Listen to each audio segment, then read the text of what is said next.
My hummingbirds have been buzzing around, chasing each other in the garden the last few days, so I thought, let's talk all about hummingbirds.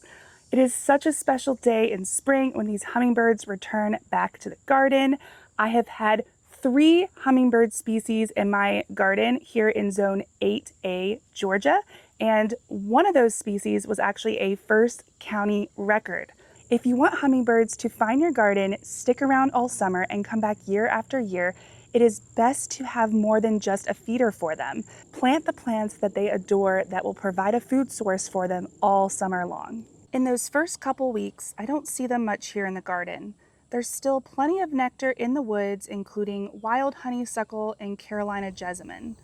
But once my garden's blooming, that's when they start showing up consistently. Today I'm going to share with you all the things I have learned about creating a garden for them. Here is a month-by-month bloom calendar so you can feed the hummingbirds every single month in your garden, starting in April.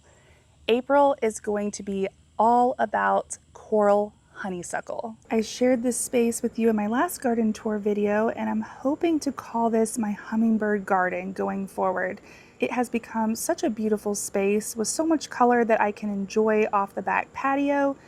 And I'm hoping to expand this bed along the edge of our patio over here on the left side of these stones that I recently put in, and just curving it around, maybe with a rounded edge around the front side of the porch here. I think that would be so awesome just to add even more plants for the hummingbirds, and I could add an additional feeder over here as well, so that could be really fun. I'm thinking about doing that maybe next season.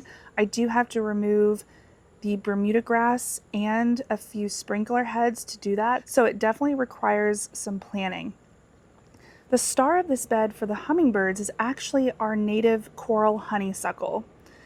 This one is called Cedar Lane, and let me see if I can find a flower for you, but I don't see any right now. This vine bloomed heavily back in March and April, and then it'll get sporadic blooms throughout the summer.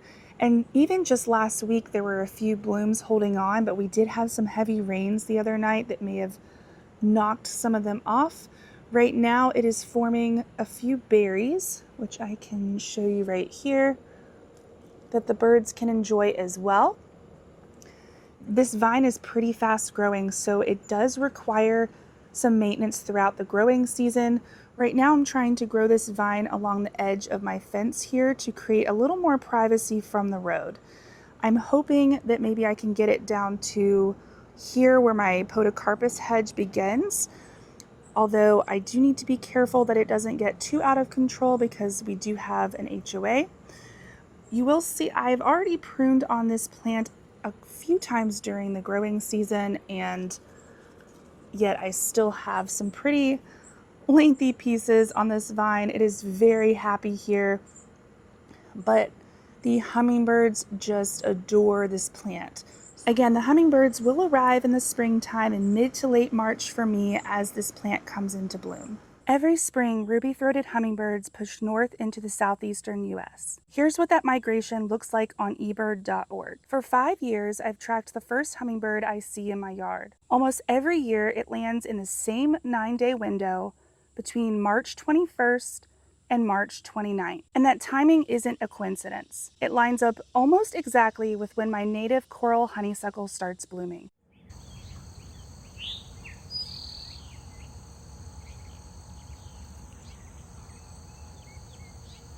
As we move through April, several other natives start to support our pollinators, including wild pink and our native azaleas. However, our early blooming salvias are really putting on a show and beginning to bring in those hummingbirds.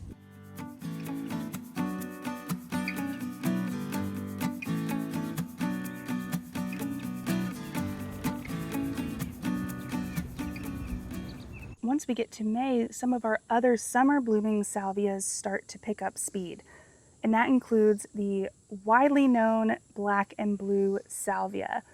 I'm sure many of you know this plant. It has been around a long time and it is a tried and true performer and loved by hummingbirds. This is probably one of their top 3 plants in my Georgia garden. It has great tubular flowers for them. The color is vibrant.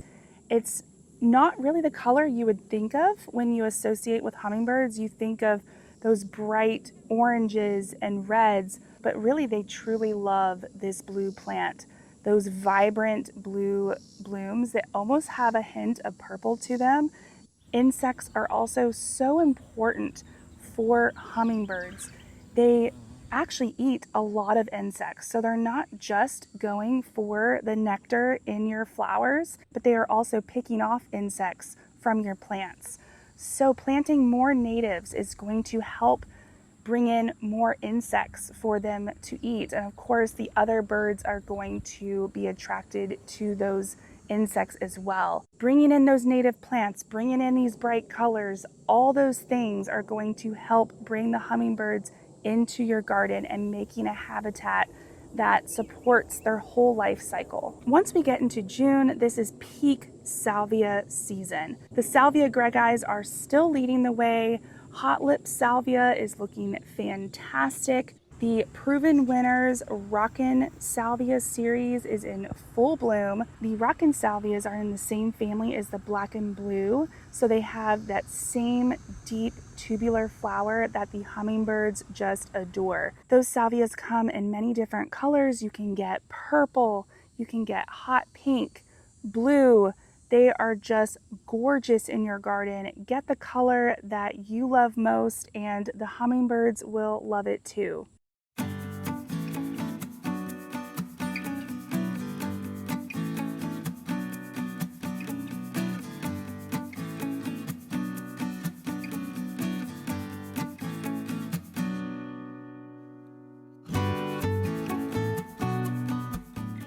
As we get into midsummer in July, many of our annuals and perennials are still going strong, including our annual summer jewel salvia, perennial veronica, abelia shrubs, rose mallow hibiscus, and Cupheas. Proven Winners came out with a series recently that is just gorgeous. So many different colors to choose from, and they have great little tubular flowers for the hummingbirds.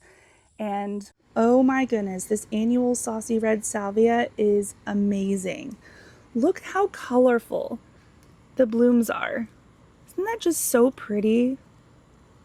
I love how vibrant it is, and of course the hummingbirds love it as well. They visit this one regularly. This one is definitely part of their daily routine. Here is some more saucy red salvia. Again, I just love this plant. It just brightens up any space in your garden. And I also have an annual. Well, it might be perennial for me, I'm not sure yet, but I did buy this plant this spring and I wasn't sure where I wanted to add it to my garden, so I ended up adding it to one of my pots. And this is a Tacoma. Look at these beautiful flowers starting to come into bloom here in August. Isn't that beautiful? Big tubular flowers for the hummingbirds, and hopefully I can overwinter this one and add it to the garden next spring. Salvia gregis are definitely a top plant for hummingbirds. I mean, they love these plants so much, and the best part is that they will bloom all the way through October. So if you're looking to get some of the migrant hummingbirds in your garden in fall, this is definitely one that you want to have in your garden. They are so beautiful. They come in all different colors of pinks and reds. Just beautiful, great flowers for the hummingbirds. I do have a pink summer jewel salvia next to it as well. This was a seedling from last year. These will seed themselves occasionally in the garden, which I love here in zone 8. So if you do plant this one, be prepared to have a few more next year. Really fun to have both of these next to each other this year. It's a little bit of a deeper red than the saucy red salvia, but it's gorgeous. I love it. I have a Cuphea Mexican heather underneath. These flowers are on the smaller side for Cuphea. I do think the larger flowers on Cuphea are actually better for the hummingbirds, but these are still great plants. Another plant coming into bloom in August is cardinal flower, which is a Just a classic plant for hummingbirds. I mean, they just love this plant. It is one of our great Southeast natives. Most of them are red, but there are some blue and pink varieties as well. These tend to like moist soil and do well in part sun conditions. I actually have this one growing next to one of my dry creek beds and underneath the canopy of one of my hostas here. So this is actually the best that cardinal flower has done for me in my garden. I think the moist soil here helps a lot. This is an east facing bed. It gets morning sun and then it gets a break during the afternoon. The hosta, you can see, does get a little bit more sun than it would like. I mean, all hostas have these tattered leaves this time of year, but the roots are actually shaded from these hosta leaves this time of year in late summer, which I think it really appreciates as well. So the hummingbirds have started adding this one to their daily routine, and I just love the flowers as well. I mean, isn't that just beautiful? Definitely add this one to your garden with salvia. I'll walk over here for a second just to show you some of my other salvia greggis. These are taking a break from the heat, and I haven't seen many flowers on these the last month or so. You can see they still have some new growth on them, so it does look like there are some buds, and I may get a few flowers here in the next couple of weeks. I actually have one pink one right here. They love that color. Look how hot pink that is. Pretty, so pretty. And then, okay, I do have one of the red flowers as well. So this red is a little bit of a brighter red, not that deep wine red like the other one I was showing you. It looks like the other one just seems to tolerate the heat a little bit better. You know, everyone always talks about petunias being great for the hummingbirds, and they do have great tubular flowers. Right here, you can see that. However, I've never seen one of our hummingbirds use them. They just prefer the other plants in my garden. They really enjoy salvia. It's really their number one. The salvias just seem to be a great nectar source for them, and they return to them over and over again throughout the day. Flowers get the hummingbirds fed, but hummingbirds also need places to perch, rest, and watch their territory. My hummingbirds gravitate toward tall, narrow weeping trees, places with a wide view of the garden, and that includes my Vigo trellis here off of the porch, many of my 9-barks. I have 4 in my backyard garden, my crabapple tree, which was recently planted last spring, so it is still tall and narrow, a great height for them to get that view of the garden. For our hummingbird feeders, the recipe is simple: 4 parts water to 1 part sugar. No dyes.